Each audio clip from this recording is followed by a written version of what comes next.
One thing that is just a deal killer in all real estate is the presence of moisture. Oh, let's talk about this.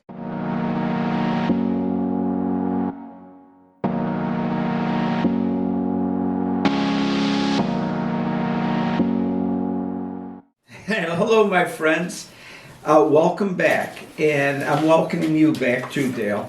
This is Dale Shea, and you may have watched the previous presentation that we had, where we were talking about, converting wholesaling and buyer broker and how to make more money in real estate. Well, there's another thing too. He wears another hat too, and he's been doing this for over 3 decades. He's an appraiser. As a matter of fact, you teach appraising throughout the United States, right? That's state. correct. Yeah. That's the continuing education I teach across the country. The fundamentals of appraising, Okay. the fundamentals, the principles, and of course the ethics of appraising. Okay. So, Well, let me do the lead-in over here, because this is where Dale comes in extremely important.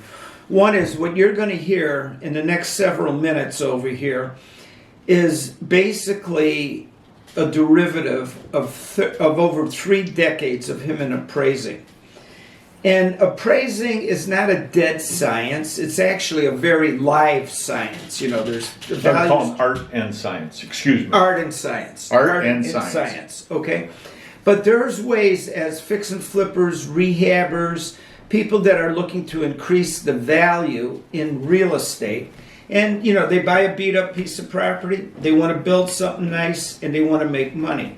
But making money and getting value are not two different things, but they kind of go together. And what I'd like you to address is that if somebody's fixing a house, is it possible that they can overdo it? They're spending more money than the value they get out. So what I'm basically, how do you get the most bang for the buck? Well, so let me a very, very common trap or hidden what's the word for it? Hidden obstacle or the word escapes me now, but it's just a common trap that we all fall into is falling in love with our transaction, with our property. Or in other words, building a house that you want to live in. Right. Yeah. Exactly. That may not be what the market is going to take, and right? That's right. And we're always the hero. My son says we're always the hero of our own story. So when we go out and we find a nice home that we want to, maybe it has been challenged in a lot of different ways and we want to fix it. A lot of us have been tradesmen in our previous life. Now we're real estate investors now, and we were tradesmen, and we're looking at this stuff and we want to make things absolutely beautiful. It only costs $100 more to use a little bit better material. Yeah. $100 more to do this, $100 for the brushed stainless instead of the chrome and things like that. And pretty soon we can end up overpricing ourselves within the market. Okay. But what we really want to do is to stick with the fundamentals of value. And we mentioned it in the last presentation. Okay. Location is number 1. Okay. And I just mentioned it 3 times. Doesn't mean it's 1, 2, and 3. It means it's 3 times the most important thing in the transaction. Okay. Now, the next thing that everybody is looking for is number of bedrooms and baths. Okay. Okay. Now that is also related to square footage, correct? Correct. Because you can't have 3 bedrooms in 800 square feet. Right. It's very difficult to do unless they're closet-sized bedrooms. So you've got to look for that square footage. Sometimes the layout is a 2-bedroom home that has huge bedrooms, and it could be a 3-bedroom. Okay. Daylight, of course, is always important. Yeah. If there's not enough windows, maybe it's possible you can get a skylight in. That's not too expensive to add and things like that. But the primary driver of the value after location is the square footage tied to the number of bedrooms and baths. Okay. All right. Now, can we have an overabundance of those things? Sure. If we have to have one bath, right? Correct. It's a part of every code. Is two bathrooms better? Absolutely. Okay. Is a master bath and a half bath in addition to the hall bath probably the best case scenario? Sure. What married couple doesn't like to have their own private bath? Right. Okay. So those And are you're talking huge about drivers. you're talking about a master bath. A master and that's bath. in the bedroom, the biggest In the bedroom. bedroom. Yeah. In the okay. bedroom. All right.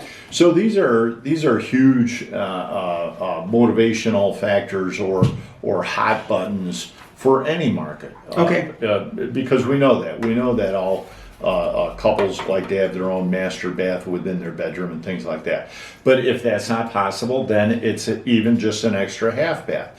If we can find ways to get that extra half bath in there, that's great. Okay, good. All right. If we can find a way to get a third or a fourth bedroom, nowadays, even when people just have two children, that's 3 bedrooms, right? Right, okay. The Yeah. partnership, and then that's 1 bedroom, and then 2 bedrooms. But nowadays, everybody's working at home, especially right now. Yeah. And where are we going to do that? Sometimes the basement is okay, but a lot of times it's not. Right. So 4 bedrooms is even better than 3. And the fourth one's an office. And the fourth one can be an Yeah, office. okay, So good. even for people that have only 2 children, 4 bedrooms is a great option because it's going to be that extra Good, office. okay, good. Or it could be a guest bedroom or things Right. like that. So very, very important. And we need to always look at the possibilities. And there's a lot of people out there that have built their dream home. And they don't want to admit it, but the market will show them that it was not everybody else's dream. Okay. All right. Good way to put it. That's your dream home, but it could be. That's right. And that may have been only to have a 2 bedroom, and we don't need an extra bath. It's only going to be us and things like that. And some of these homes were built in the 50s, and people were just happy to have a roof over their head. Okay. So there's a lot of room for improvement and things like that. So that's going to be the biggest thing that you can do. And of course, the most the highest return on the dollar is always in cleaning the property out, repainting, refinishing floors, and making a property presentable. Okay. For return on your dollar, there's nothing better. And believe it or not, landscape makes a huge difference. Now, Are we rolling into curb appeal or what? yeah, we are. We're rolling into curb appeal. But let me say that I will never put a higher value on a property because it's got nice landscaping. Mm-hmm.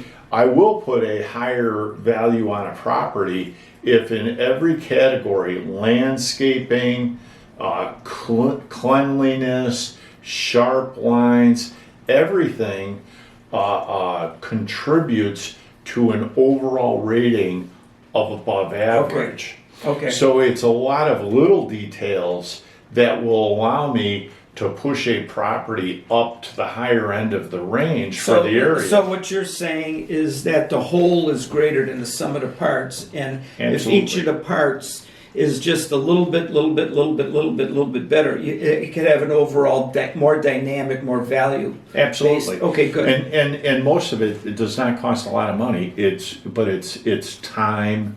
And you got the eye intensive. for it. You got to have the eye for it, though. Yeah, too, and right? you've got to have. But and I don't want to go too far into this.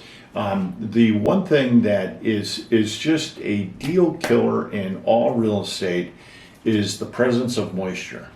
Oh, let's talk about this. Well, is the presence of moisture different than mold, or what? What are we? No, it's not different than mold. If you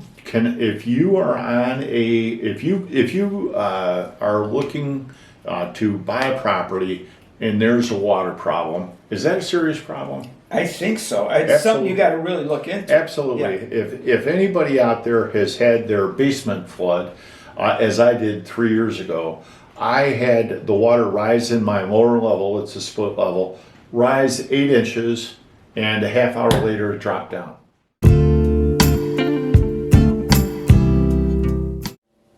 Hey, my friend. Hey, thank you for watching Real Estate Investing Mantra. If you liked it, like it, share it, and subscribe. We've got a lot more stuff coming down the pike. Thank you.